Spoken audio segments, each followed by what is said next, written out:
Amém, amém, amém. Quem trouxe a Bíblia, abra comigo em Hebreus capítulo 11. Hebreus capítulo 11. Versículo 22. Eu confesso que eu tive uma preocupação ontem durante o pedal da COC, o primeiro pedal da COC. Eu tive uma certa preocupação se eu conseguiria estar aqui no domingo pela manhã e à noite, né? Principalmente ali da metade para o final, onde eu achei que eu me superei, né? Né, Joceni? Cheguei a pedalar um trecho com a roda travada, né? Mas isso ninguém conta, mas isso ninguém filma. Bênção, bênção de Deus. Brincadeiras à parte, ontem foi muito legal estar ali na comunhão com os irmãos. Muita chuva, muita lama, muito suor, mas muita presença de Deus. Muita presença de Deus. Foi bom ouvir a minha esposa Nayade dizendo assim: eu achava que eu não ia conseguir, mas eu me superei, eu completei o percurso. E assim é a jornada do cristão, amém? Assim é a nossa jornada. Muitas vezes parece que a gente não vai conseguir, e o Espírito Santo de nós, ele age como uma dinamite, uma força que nos impulsiona e nos conduz até o céu. Amém? Hebreus capítulo 11, versículo 22, está escrito o seguinte: pela fé, no fim da vida, José fez menção ao êxodo dos israelitas do Egito e deu instruções acerca dos seus próprios ossos. Eu vou repetir. Pela fé, José, no fim da vida, fez menção à saída dos israelitas do Egito e deu instruções acerca dos seus próprios ossos. Vamos fechar os nossos olhos. Ó Deus, esta é a tua palavra. Que ela possa ser ministrada, ó Deus, aos nossos corações, plantada nos nossos corações, regada pelo teu Santo Espírito, e que ainda hoje ela possa produzir frutos dignos de arrependimento, e que nessa semana possamos ver a tua palavra moldando e ajustando a nossa vida, em nome do Senhor Jesus. Todos dizem amém, amém, amém.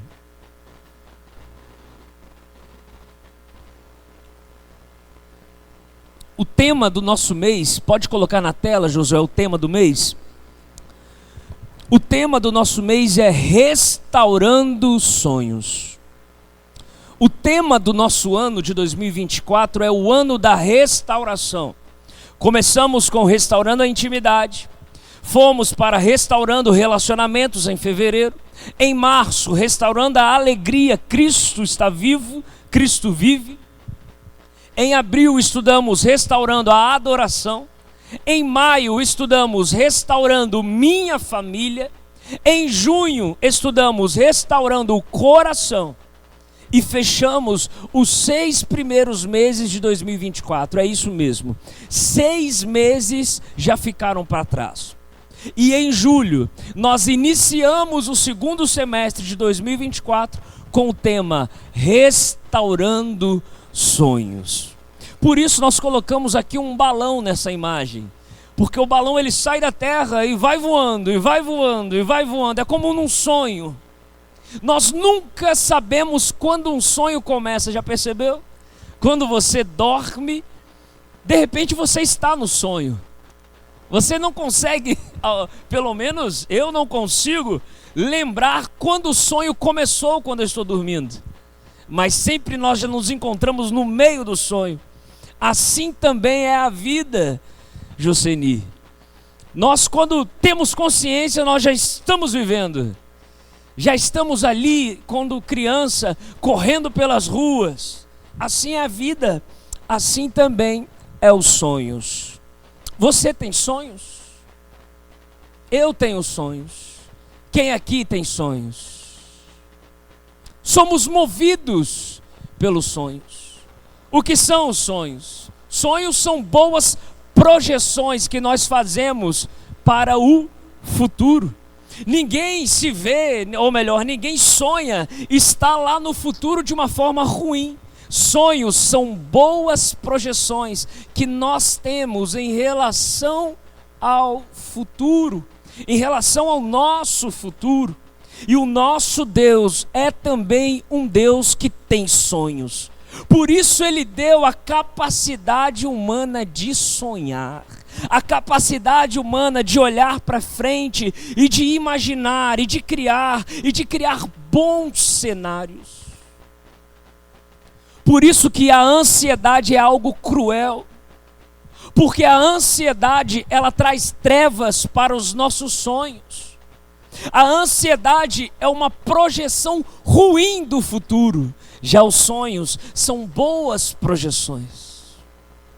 É por isso que a pessoa ansiosa, ela tem muita dificuldade de sonhar bons cenários, mas apenas projeta coisas terríveis e catástrofes na sua frente. Mas o nosso Deus é um Deus que sonha. Uma prova é Jeremias capítulo 1, versículo 3, a partir do versículo 3, quando o próprio profeta diz que antes que ele fosse formado, antes que ele surgisse no ventre da sua mãe, Deus já havia o designado profeta às nações. Deus já havia pensado em Jeremias, Deus já havia sonhado com Jeremias. A palavra de Deus também nos ensina que antes da fundação do mundo, o Cordeiro de Deus já havia sido sacrificado.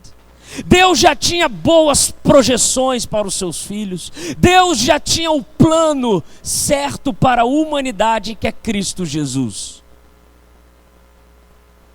Deus tem sonhos de uma terra, Ur dos Caldeus. Ele chama um homem chamado Abraão e faz esse homem olhar para as estrelas, e faz esse homem sonhar junto com ele. Olhe para as estrelas, Abraão, tente contá-las, assim será a sua descendência.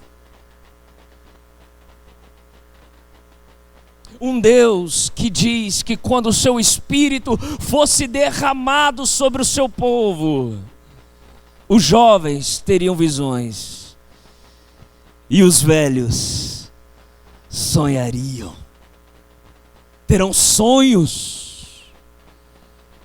O nosso Deus é um Deus de sonhos, mas mais do que um Deus de sonhos, escute isso, é um Deus que ama realizar os sonhos. É um Deus que ama ver os seus filhos sonharem e realizar os sonhos dos seus filhos. Essa noite nós vamos mergulhar na vida de um jovem, na vida de um homem que é tido como um grande sonhador. Essa noite nós vamos entrar em detalhes, nós vamos trazer à nossa memória a vida de José. Pode colocar, Josué, na tela. Hoje nós vamos conversar sobre José e os desafios de um sonhador.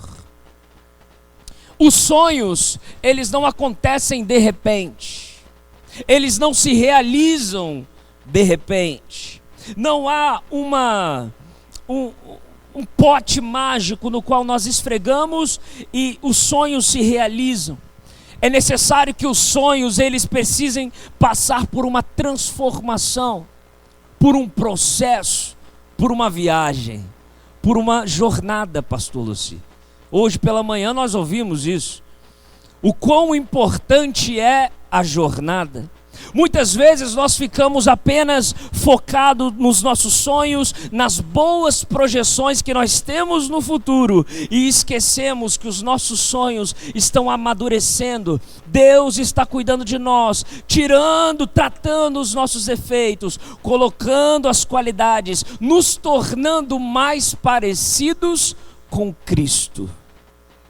Por isso, meu irmão, se você tem um sonho, eu gostaria muito que você pegasse o seu sonho nesse momento, trouxesse o seu sonho na sua mente e permitisse que a palavra de Deus ajuste o seu caminho até a realização.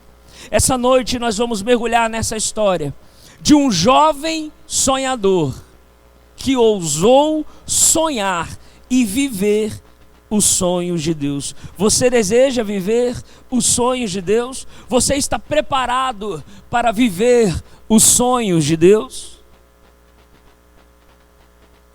Há quem diga que sonhar é fácil, porque sonhar não paga imposto.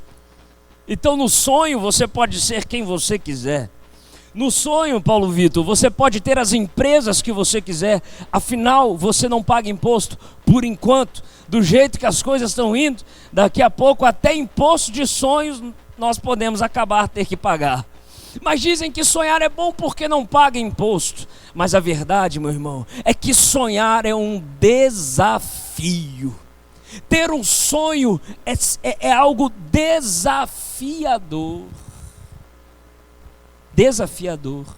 Então essa noite vamos mergulhar nessa história e aprender quais são esses desafios e como que nós podemos superar desafio após desafio até chegar na realização dos nossos sonhos.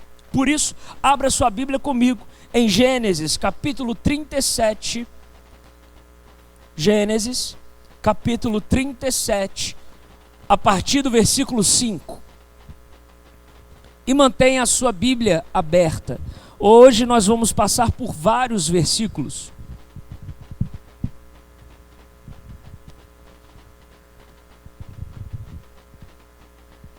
Gênesis, capítulo 37, a partir do versículo 5. Certa vez, José teve um sonho, e quando o contou a seus irmãos, eles passaram a odiá-lo ainda mais.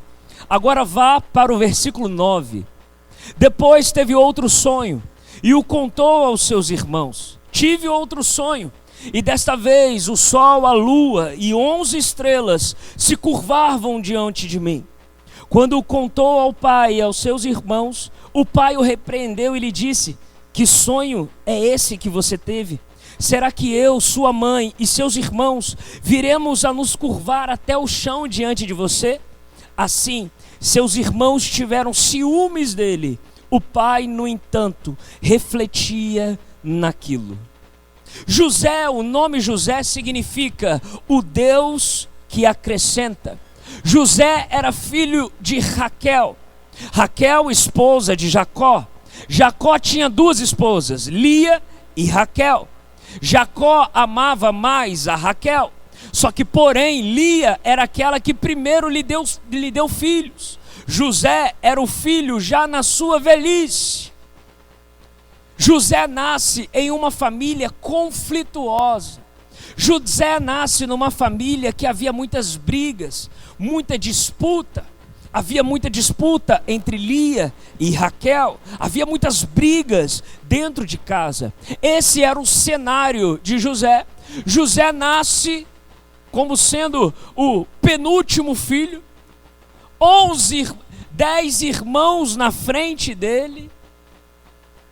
O que esse jovem poderia esperar e projetar para o seu futuro? O que um jovem de 17 anos, à sombra dos seus irmãos, vale a pena ressaltar que na frente de José tinha Rubens, Simeão, Judá, Levi, só nome pequeno. Mas lá estava José, um jovem sonhador, que Deus havia escolhido para daqui a pouco se tornar um grande herói na história do povo de Israel. Com 17 anos, José, ele era pastor do rebanho dos seus pais. Mas a principal função de José era servir aos seus irmãos e também servir ao seu pai como um espião. Veja você, José já não era o maior da sua casa e ainda assim tinha a função de ser espião do seu pai, dos seus irmãos. Isso é, ele era responsável por ver o que os seus irmãos estavam fazendo de errado e contar para o seu pai Jacó. Que função, que trabalho, né? Jacó seleciona José ainda como sendo o seu filho favorito, porque era o filho da sua velhice, o primeiro filho da sua amada Raquel. Você deve se lembrar que quando Jacó foi casar com Raquel, ele trabalhou 7 anos. Quando o casamento foi acontecer, ele acabou se casando. O seu sogro o ludibriou e ele acabou se casando com Lia, a irmã mais velha de Raquel. Mas ele desistiu de Raquel? Nada disso. Trabalhou mais 7 anos para conseguir Raquel. 14 anos para se casar com a mulher que ele amava. 14 anos. Você que está casado, você que está com o amor da sua vida, olhe para o lado nesse momento e veja se você lutaria 14 anos para ter essa lindeza que está do seu lado. Assim fez Jacó. Por isso nós podemos entender o porquê, talvez, de José ser o filho favorito de Jacó. Afinal, ele era filho daquela mulher, daquela linda mulher que Jacó trabalhou 14 anos para tê-la. E Jacó foi então e deu uma túnica para José. Uma túnica colorida, mas não apenas colorida, uma túnica longa. O que tornou José de um dos menores, tornou José um jovem diferente. Diferente. E todo aquele que é diferente incomoda. Todo aquele que tem um destaque diferente incomoda. Brilha. Ainda mais se estiver cheio de cores. Todo aquele que tem um destaque a mais incomoda. Causa inveja. Causa ciúmes. Deus havia escolhido José. E por isso permitiu que Jacó o tivesse como favorito. Mas a túnica ainda não foi a grande, o que causou o sentimento de ódio nos irmãos de José, não. Além de favorito, além de diferente, um dia José sonhou. Repita comigo, um dia José sonhou. Agora para ficar bonito, um dia,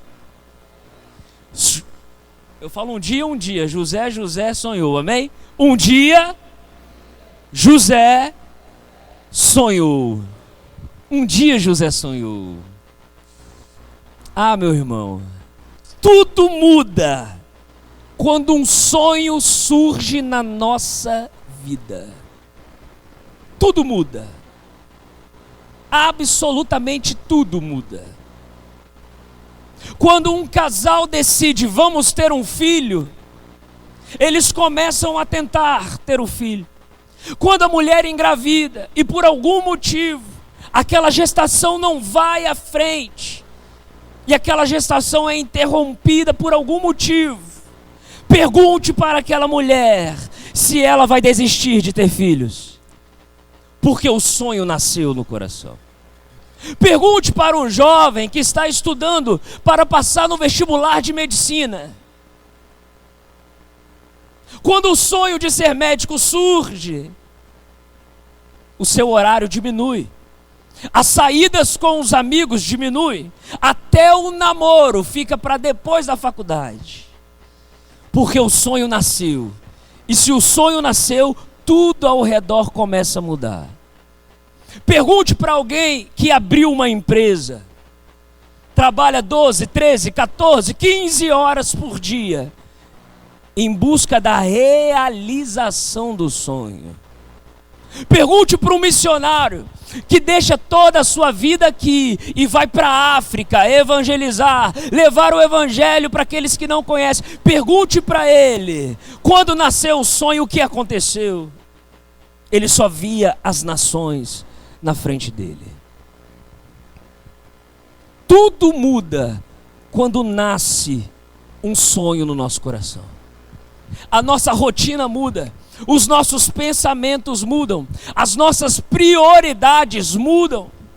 Um dia José sonhou, a Bíblia diz, certa vez José teve um sonho.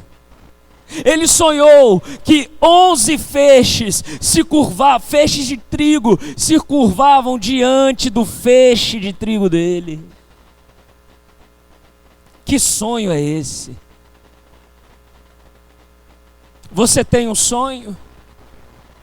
Quando o sonho nasce, no coração do homem tudo muda, ainda mais se for um sonho que Deus nos deu. Ainda mais se for um sonho que Deus colocou no nosso coração. Lembra de Martin Luther King? Um pastor batista que lutava pelos direitos dos negros nos Estados Unidos. Num dos seus mais belos discursos, ele dizia: I have a dream, eu tenho um sonho que um dia os filhos dos negros e os filhos dos brancos andariam juntos, estudariam juntos.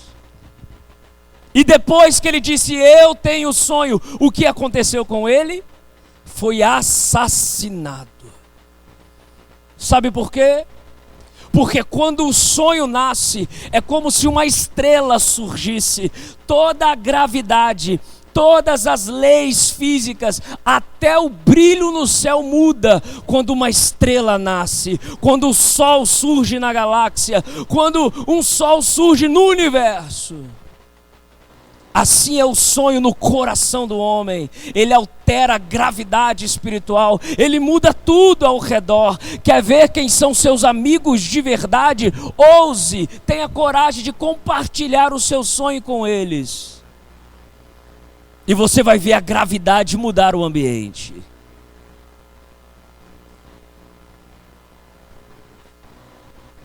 José, talvez por inocência, ele chama os seus irmãos e conta aos seus irmãos esse sonho. Os seus irmãos ficam enfurecidos e a Bíblia usa a palavra ódio. Diz que eles passaram a odiá-lo ainda mais. Depois de um tempo, José teve outro sonho. E dessa vez ele sonhou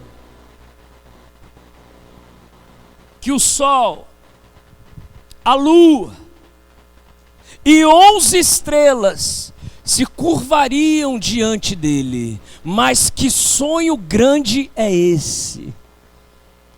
Que sonho grande é esse?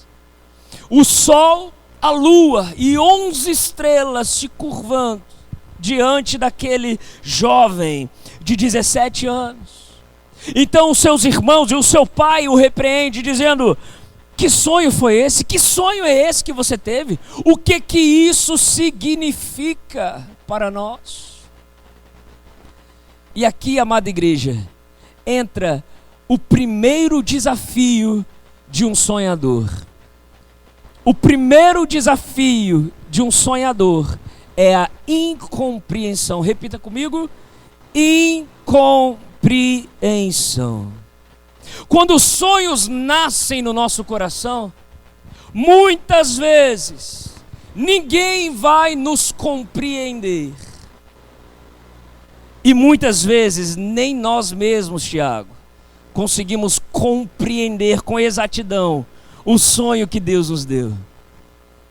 Às vezes o sonho é tão grande, que a gente não consegue compreender. Mas como pode eu ser José, um dos menores da minha casa, sonhar com o sol, a lua e as estrelas se curvando diante de mim? O seu próprio pai dizendo: mas o que é isso, José? O que isso quer dizer? Seus irmãos não compreenderam, o seu pai não o compreendeu, e o próprio José talvez não conseguia compreender o tamanho do seu sonho. Agora deixa eu te perguntar, meu irmão, quantos sonhos já morreram nessa fase? Quantos jovens já enterraram seus sonhos por falta de compreensão?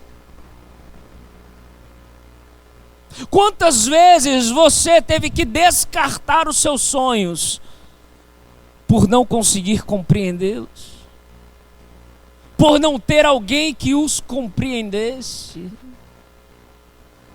O primeiro desafio de um sonhador é vencer a incompreensão. E compreensão? Irmãos, a própria história da nossa igreja, a própria história do movimento dos irmãos, teve que passar por esse desafio. No passado, irmãos se juntaram com um sonho. Eu quero tomar a ceia com irmãos da Batista, da Presbiteriana. E naquele passado isso não podia acontecer. E muitos foram expulsos da sua igreja, porque estavam tomando ceia com irmãos de outras denominações. É isso que a incompreensão faz com os sonhos. A incompreensão aborta os sonhos que Deus nos deu. É alguém que tem uma ideia diferente, mas a gente não consegue compreender e logo já mata o sonho dessa pessoa. Quantos sonhos foram enterrados nessa fase? Conte os seus sonhos e você vai ver quantos amigos continuarão sendo os seus amigos. Mas Natan, então como que eu posso passar dessa fase? Eu tenho um sonho. Como que eu posso passar dessa fase de incompreensão?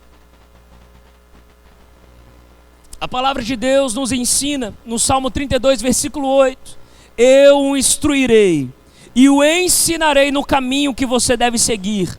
Eu o aconselharei e cuidarei de você. A forma pela qual nós podemos passar pela fase da incompreensão é por meio da sabedoria que vem da palavra de Deus. Pegue todos os seus sonhos e coloque à luz da palavra. Deixe a revelação de Deus apontar o caminho dos seus sonhos. Deixe a revelação de Deus apontar o caminho que você deve seguir. O seu sonho é grande demais, na mão do nosso Senhor Jesus não passa de poeira. Coloque os seus sonhos à luz da sabedoria da palavra de Deus. Sabedoria é a capacidade de ajustarmos a nossa vida de acordo com a palavra de Deus. Sabedoria não é a capacidade de dizer coisas bonitas. Água mole em pedra dura, tanto bate até que fura. Isso não é sabedoria. Sabedoria é a capacidade que Deus nos dá de ajustarmos a nossa vida de acordo com a palavra dele. Ajustarmos as nossas palavras de acordo com a palavra dele, ajustarmos os nossos pensamentos de acordo com os pensamentos dele e tomarmos as nossas decisões de acordo com as decisões dele. Isso é sabedoria. Talvez aqui faltou uma sabedoria para José e por ingenuidade, abrindo os seus sonhos para todos ali. Mas José superou essa fase da incompreensão. José passou por esse primeiro gigante, mas ele havia de enfrentar mais um desafio que todo sonhador enfrenta, que é o desafio da solidão. Solidão. Repita comigo: solidão. Pode passar, Josué. O desafio da solidão. Acompanhe comigo em Gênesis capítulo 37, no versículo 19. Olha só o que está escrito. Gênesis 37, versículo 19. Lá vem aquele sonhador. Diziam uns aos outros: e agora? Vamos matá-lo e jogá-lo num destes postos. E diremos que um animal selvagem o devorou.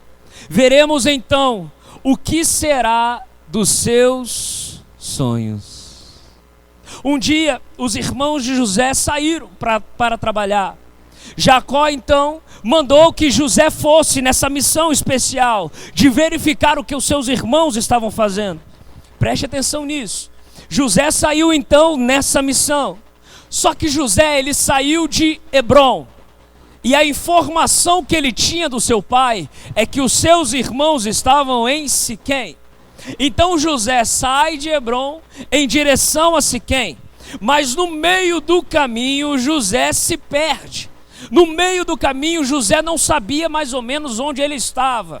Até que um homem encontra José vagueando pelo campo, meio que perdido, meio que tonto, meio que rodeando, sem saber a direção.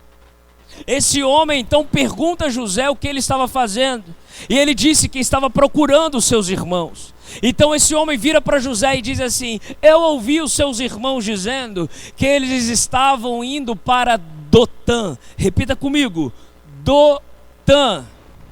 E por que Dotã é um local muito especial?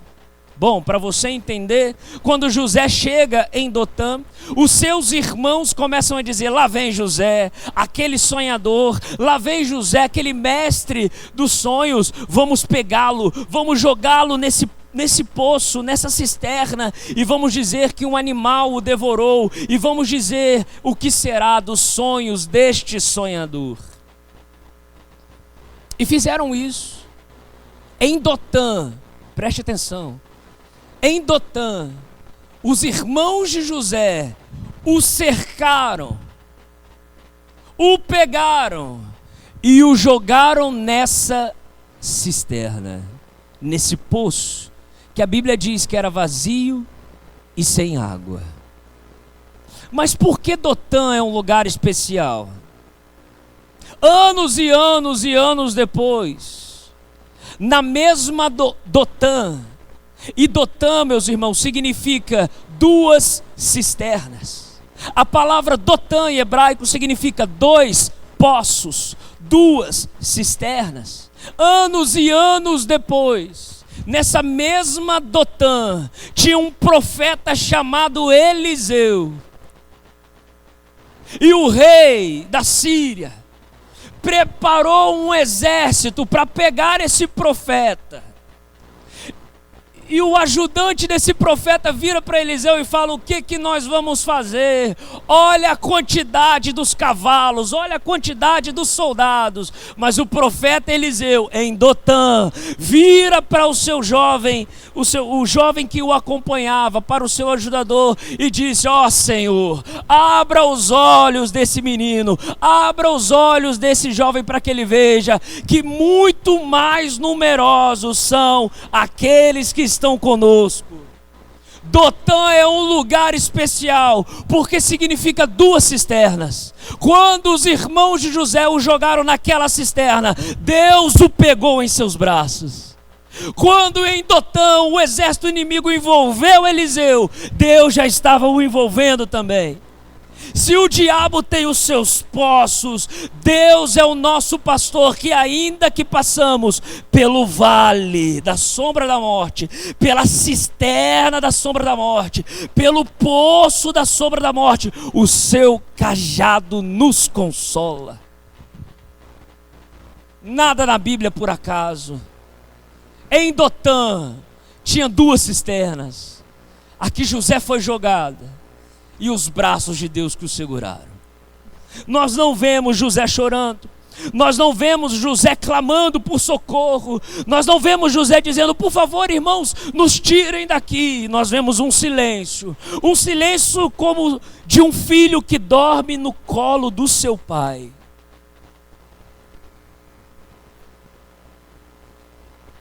Quando você estiver sozinho, sonhador, você que tem um sonho, quando você estiver sozinho, incompreendido e abandonado, lembre-se, em Dotã tem duas cisternas.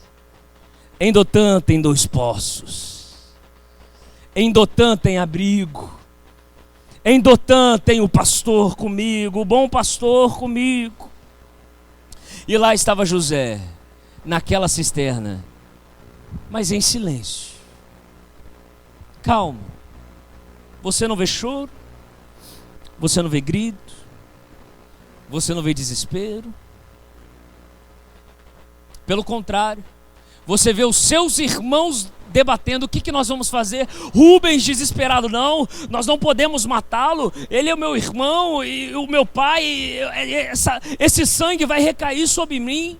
Então Judá tem uma ideia: ok, não vamos matá-lo, mas vamos vendê-lo. E uma caravana de ismaelitas, ou também chamados midianitas, um povo primo do povo de Israel, essa caravana estava passando. Então Judá deu a ideia: vamos vendê-lo como escravo, vamos vendê-lo como servo. E eles vendem José por 20 peças de prata. E eu fiz o cálculo. Eu peguei essas 20 peças de prata e calculei, fiz a correção monetária. E hoje seria algo em torno de R$800. Por R$800, eles venderam o seu irmão. São nessas horas que nós percebemos o valor que os nossos sonhos têm para nós. O tesouro e a preciosidade que Deus deu a nós. Talvez seja por isso que a palavra de Deus nos ensina: não dê pérolas aos porcos.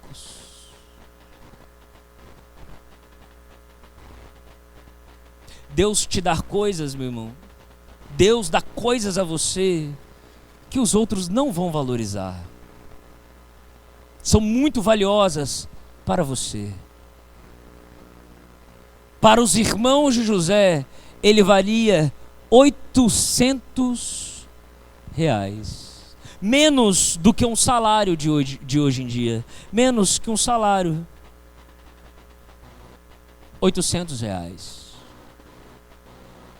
E vendido como escravo, José precisaria nesse momento enfrentar o terceiro desafio que todo sonhador enfrenta.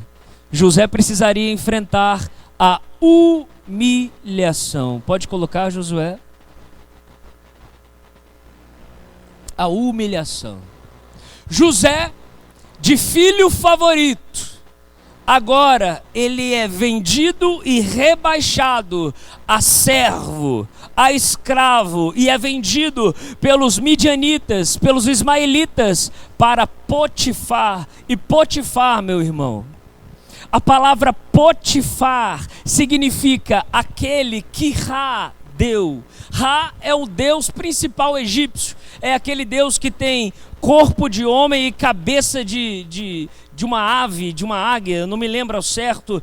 E José, que tinha como pai Jacó, ou Israel, aquele que lutou com Deus, que tinha como avô Isaac, que tinha como bisavô Abraão, agora ele estava servindo um homem que adorava, que se curvava diante de uma estátua de um homem com cabeça de águia. Se essa não é a definição de humilhação, eu não sei o que é. O pai Jacó, o avô Isaac, o bisavô Abraão, e agora estava lá ele, servindo, lavando o chão, fazendo tudo o que Potifar mandava fazer. Mas todo sonhador precisa passar pelo caminho da humilhação. O nosso Senhor Jesus Cristo, mesmo sendo Deus, ele trilhou o caminho da humilhação. Ele entrou em Jerusalém numa entrada triunfal, num jumentinho que nem dele era.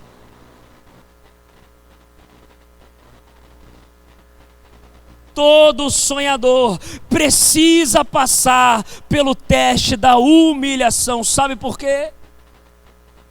Porque no desafio da humilhação, Deus promove em nós a humildade. E sabe qual é a definição de humildade, pelo menos para mim? Humildade significa a capacidade de servir sem ser visto. Essa é a definição de humildade.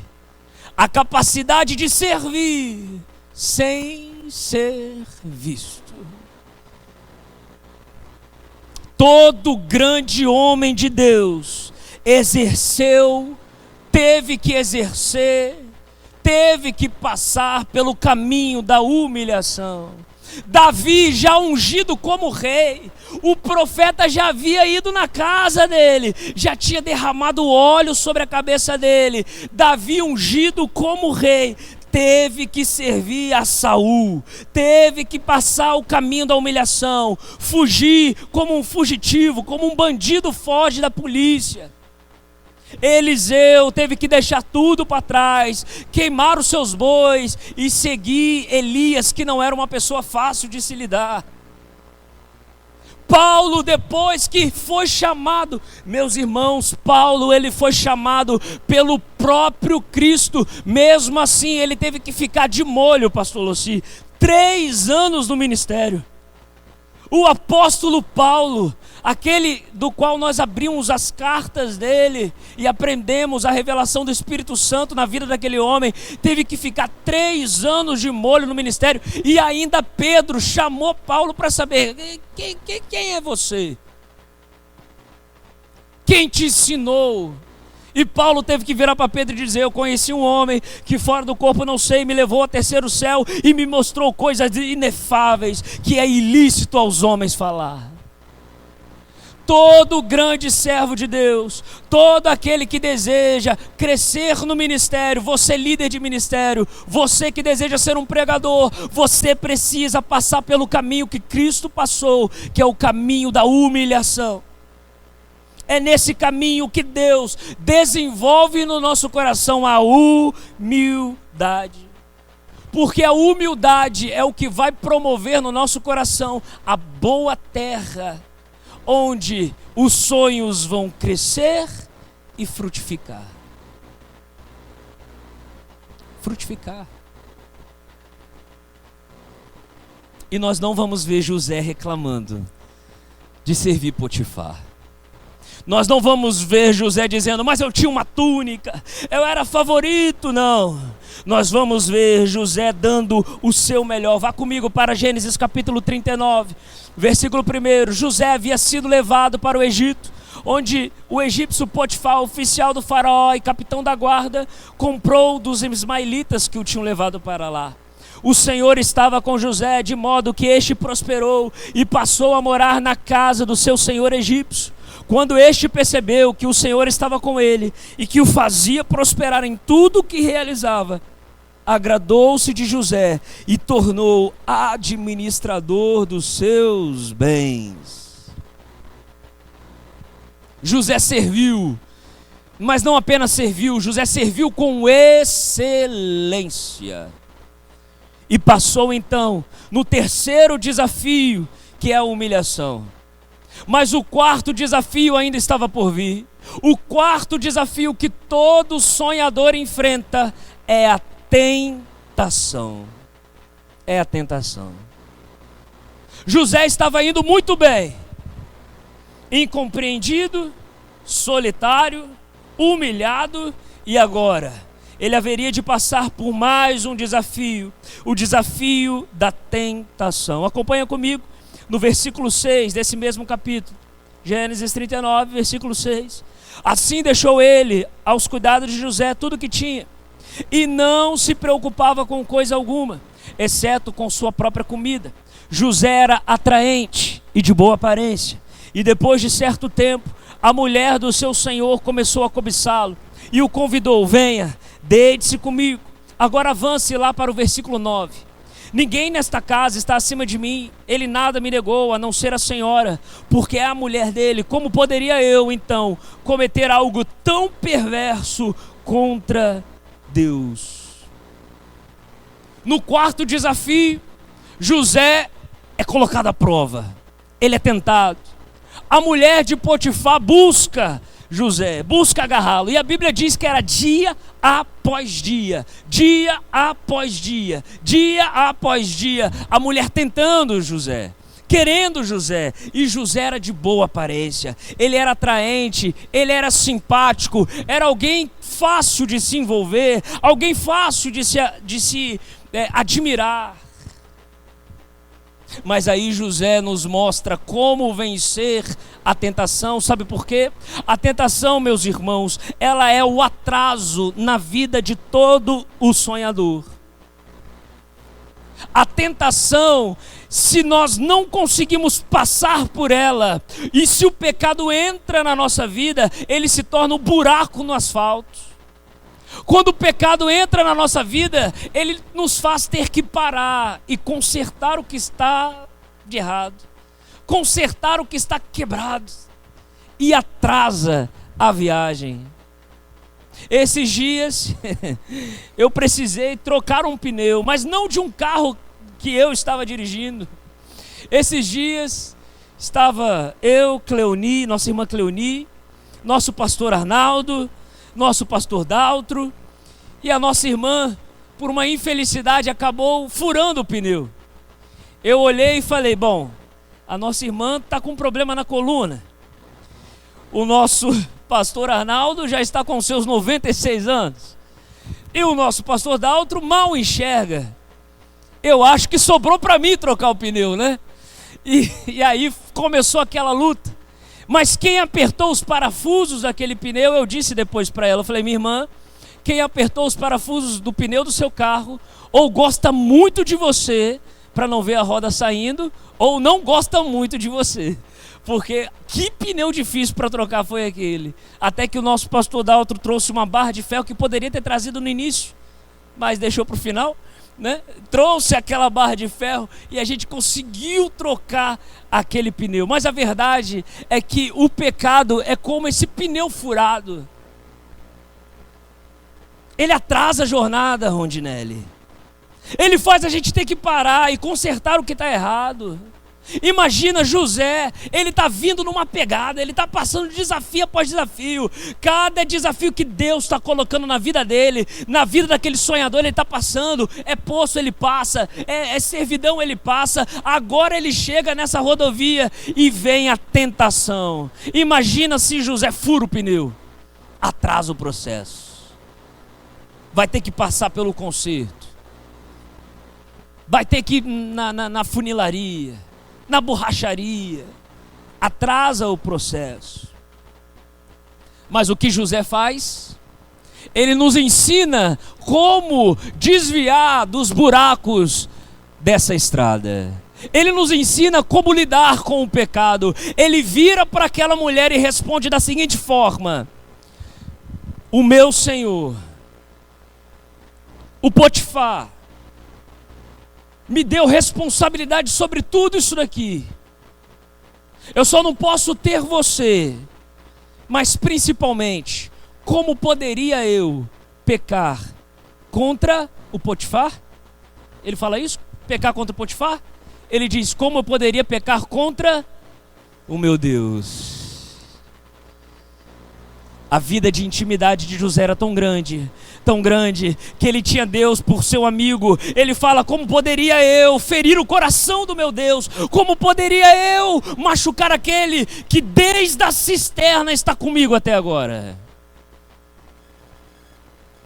Quando a nossa mente é trazida para um Deus que não apenas está lá no seu trono, no céu, lá em cima, lá com os anjos, mas um Deus que está conosco, que é contigo, que é por ti, um Deus que está conosco, como nós podemos machucar e ferir e entristecer esse Deus? E a tentação vem. Por que ela vem, Natan? Porque Deus precisa desenvolver em nós uma palavrinha chamada fidelidade. Porque se nós não aprendermos a sermos fiéis no pouco, como seremos fiéis no muito? Se o seu sonho é muito grande, meu amigo, se você sonha ser médico, médica, um empresário gigantesco, quando isso acontecer na sua vida, e o dízimo, e a oferta? e a comunhão com a igreja, e a vida cristã. Quantos amigos eu vi que entraram na faculdade e deixaram de ser crentes? Acertaram um buraco na estrada. A tentação vem para desenvolver em nós a fidelidade. Eu vou me manter fiel. Seja fiel no pouco, e sobre muito Ele vai te colocar. Com José não foi assim? Não colocou José sobre muitos? Mas vamos avançar. Como consequência da sua fidelidade, José, ele é lançado na prisão, porque aquela mulher, ela sai gritando, ela inventa uma calúnia contra José, dizendo que José tentou abusar dela, e ela fica com a túnica de José, porque José sai correndo, ela fica com aquela túnica, ela inventa aquela mentira, e acaba que ela acaba com a reputação de José, não com a integridade, porque a reputação é a forma como as pessoas te veem, a integridade é a forma como Deus te vê. Ela acaba com a reputação de José, fica com a túnica dele, e não tem outra alternativa. Potifar lança José na prisão, como consequência da fidelidade de José a Deus. Tatã, mas que loucura é essa? José foi fiel e a recompensa é uma prisão. Ah, meu irmão, a vida cristã é assim.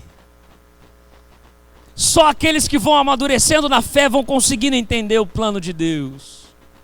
Como consequência da fidelidade, José, ele é colocado naquela prisão, e ele precisa passar pelo penúltimo desafio, o desafio da espera. Preste atenção comigo. De filho mais querido, preferido, a servo, a escravo, agora de escravo a prisioneiro. Porque escravo ainda tinha direitos, prisioneiro nem direito tem. Parece que o caminho de José é só para baixo, mas o reino de Deus é assim, é loucura. Para subir a gente tem que descer, para crescer a gente tem que diminuir, para ensinar a gente tem que aprender. O reino de Deus é o contrário. Ali na prisão, Gênesis capítulo 40, José, ele estava ali como prisioneiro, mas ele era uma boa pessoa, um homem simpático. Ele faz amizade com o carcereiro, de repente chega duas pessoas. Meu irmão, anote isso. Se você não prestou atenção em nada, pega isso que eu vou te dizer. Ali na prisão, duas pessoas chegam, dois prisioneiros chegam para a mesma cela de José, um copeiro e um padeiro. Um copeiro e um padeiro. Quando José estava ali, aprisionado, por causa da sua fidelidade, talvez ele pudesse dizer: agora eu paro de sonhar. Aquele sonho que eu tive lá com 17 anos, o que significa isso? Eu estou numa prisão, estou longe da minha família, meu pai provavelmente pensa que eu estou morto, meus irmãos me venderam por menos de um salário, e aqui estou eu nessa prisão, e ainda, acima de tudo, estou ajudando o carcereiro a tomar conta dos presos. De repente chega dois prisioneiros, um copeiro e um padeiro. O que o copeiro faz? Serve vinho. O que o padeiro faz? Faz o pão. Em outras palavras, enquanto José estava ali preso naquela cadeia, à espera da realização do sonho, Deus, como se fosse um sinal para José, como se fosse uma mensagem para José, como se fosse um recado para José, manda para José um copeiro, um padeiro, um vinho, um pão, manda uma ceia para José. Em outras palavras, José, já já eu estou vindo, José, já já eu estou vindo. Quando Jesus estava lá no Getsémani, sofrendo, angustiado por causa dos nossos pecados, a Bíblia nos diz que aparece um anjo dos céus, que o fortalecia durante a espera nossa aqui nessa vida, durante a nossa luta até a realização dos sonhos. Deus sempre manda para nós um pedaço do céu. Enquanto não podemos desfrutar completamente o céu, Ele nos manda um pedaço do céu. José preso, chegou um padeiro, chegou um copeiro para ele.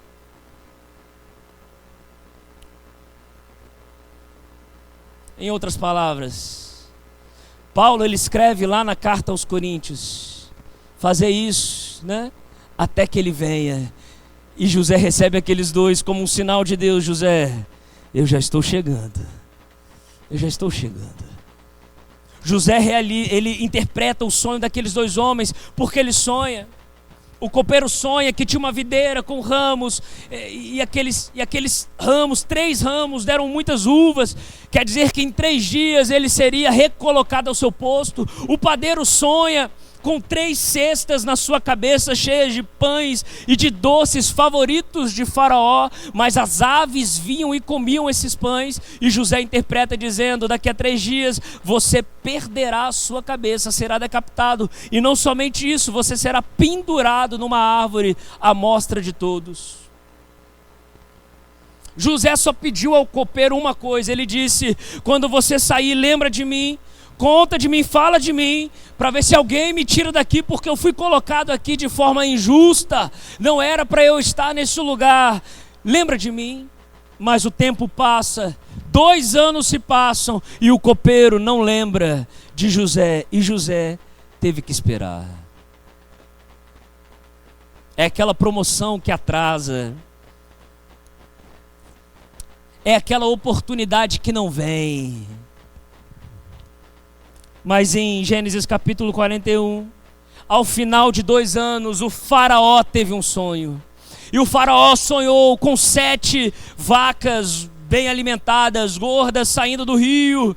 E depois sonhou com 7 vacas bem magras, adoecidas, e essas 7 comeram as outras 7, e depois ele sonhou que com espigas de milho, 7 saudáveis e 7 adoecidas, e essas 7 comeram as outras 7, e ninguém conseguia, nenhum mago conseguia interpretar aqueles sonhos. E eu fui procurar o que esses magos faziam do Egito para poder interpretar os sonhos. No Egito havia uma coleção de livros mágicos que trazia para cada situação um feitiço, uma magia, uma simpatia que deveria ser feita. E eles consultavam toda aquela biblioteca, mas não achavam a interpretação daquele sonho. Até que no versículo 15, Faraó disse: eu tive um sonho, mas quem é capaz de respondê-lo? E ele pergunta para José. O copeiro se lembra: peraí, há 2 anos atrás, eu me lembro de alguém. Eu me lembro de alguém que me ajudou. Eu lembro de alguém que interpretou o meu sonho. E ele cita José. José é trazido à presença de Faraó. E no versículo 16, José diz, vira para o Faraó. Quando o Faraó coloca ele, pega essa dica, meu irmão. Porque quando eu anotei isso essa tarde, isso mexeu com o meu coração. Quando o faraó interpela José e diz: mas eu ouvi falar que você, ao ouvir um sonho, é capaz de interpretá-lo. José vira para o faraó no versículo 16 e diz: isso não depende de mim, mas Deus, o meu Deus, dará ao faraó uma resposta favorável. Eu imagino o Senhor, eu imagino Deus olhando para José e pensando, olhando para ele e pensando: ele está pronto. Agora ele está pronto. Agora ele está pronto. Passou pela humilhação, passou pelo tempo, passou pela fidelidade, passou pela cisterna, e na hora H ele disse: não depende de mim. Só um cristão maduro, só um cristão que exerceu a sua fé, que aprendeu o que é paciência, é capaz de dizer: não depende de mim, depende de Cristo. Não depende de mim, depende de Deus. Não depende da minha pregação, depende do Espírito Santo. Não depende das minhas palavras, depende do agir de Deus. Não depende do gerente, depende de Deus. Não depende do meu chefe, depende de Deus. Não depende dos médicos, depende de Deus. E eu imagino Deus olhando para José e dizendo: ele está pronto. Era esse José que eu queria construir. Era esse José que eu gostaria de moldar. E a história você conhece. O faraó coloca José como administrador de todo o Egito. Coloca José como administrador de todo o Egito. Apenas abaixo. José se torna um grande administrador. Ele interpreta o sonho de Faraó. 7 anos de fartura, 7 anos de fome. Então vamos guardar durante 7 anos, porque teremos depois comida e fartura para todos. A família de José, Jacó, começa a sentir fome. Jacó envia os seus filhos para o Egito para buscar comida. E você conhece a história. Ali no Egito, José vê os seus irmãos, mas os seus irmãos não o reconhecem. José então faz com que eles entregassem um de seus irmãos para voltar e deixar aquele irmão como garantia. E quem fica no lugar é Simeão. Simeão fica no lugar, fica preso, provavelmente mais 2 anos, de acordo com a cronologia bíblica. Mas aí você pensa comigo, Natan, e aonde vai parar essa história? Até o momento que José se revela.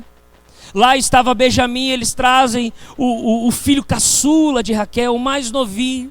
Quando José vê aquele menino chegando, ele se emociona. E a Bíblia diz que ele tem que sair, para que as pessoas não vissem ele chorando de emoção. Sensível, um homem emocional, sonhador. Ele volta. Depois ele chora tão alto que os funcionários ouviram o choro de José. E ele se revela para os seus irmãos, diz: eu sou José. Os seus irmãos ficam com medo, mas ele vira e fala: não se preocupem, não fiquem amedrontados, porque foi o plano de Deus. No versículo 5 do capítulo 45 ele diz: não ficam afligidos, porque foi da vontade de Deus que me enviou para cá para salvar vidas. Me enviou na frente de vocês para que eu pudesse ser usado pelo próprio Deus. E aí, Natan, a história terminou. O sonho se realizou. Logo depois vem Jacó. Ele encontra o seu filho, toda aquela emoção do final da história. Mas a história não terminou por ali. Havia um último desafio. Havia um último desafio. José, ele precisava passar pelo desafio do propósito. Estava indo tudo muito bem. Estava indo tudo muito confortável. A sua família estava bem alimentada. O mundo estava salvo. A Bíblia diz que José salvou o mundo da fome. Pessoas de todas as nações, de toda a terra, vinham ao Egito para se alimentar. O sonho estava realizado. Será? Será que o sonho estava realizado? Tudo estava indo muito bem. Até que José, na sua velhice, pouco antes de morrer, abra comigo, Gênesis capítulo 50. Pouco antes de morrer, ele vira para os seus irmãos, para os seus filhos e diz: estou à beira da morte, mas Deus certamente virá em auxílio de vocês e os tirará dessa terra, levando-os para a terra que prometeu. E quando Deus fizer isso, quando Deus intervir em favor de vocês, levem os meus ossos daqui. José entendeu que o sonho que Deus havia dado para ele não poderia morrer no Egito. José entendeu que o propósito de Deus para ele era muito maior do que o sonho. O propósito era muito maior do que ele podia imaginar. José entendeu que o seu sonho e a sua fama morreria no Egito, mas o seu propósito não. 400 anos se passaram, um novo faraó surge, um novo rei surge, e a Bíblia diz que esse rei não conhecia a história de José, mas quando Moisés estava guiando o povo para fora do Egito, no capítulo 3, Moisés faz todo mundo parar. No capítulo 13, melhor dizendo, no capítulo 13, Moisés faz todo mundo parar. Para. Temos que levar os ossos de José com a gente. Temos que levar os ossos de José conosco. 400 anos depois, ninguém no Egito sabia do que José havia feito, a não ser os descendentes de Jacó, a não ser os seus irmãos, os seus filhos. Sabe por quê? Porque o seu sonho de construir algo, o seu sonho de empreender algo, o seu sonho de ser médico, de ser qualquer outra coisa, pode terminar nessa vida, mas o seu testemunho com Cristo vai ecoar por toda a eternidade. O que fez José entrar na galeria da fé não foi ele salvar o mundo da fome, mas foi ele sonhar com a terra prometida. O que fez José entrar em Hebreus capítulo 11 não foi ele interpretar os sonhos de Faraó, mas foi ele desejar viver as promessas de Deus. Foi o primeiro versículo que nós lemos. Pela fé, José fez menção para tirarem os seus ossos do Egito. Quais são os seus sonhos? Submeta-os ao propósito de Deus e você verá coisas espetaculares. Quem morre no Egito, meu irmão, vira múmia, mas quem caminha até a eternidade, viverá para sempre. Que Deus os abençoe, que essa palavra seja de coragem ao seu coração, que te dê forças para sonhar e viver os sonhos de Deus. Amém?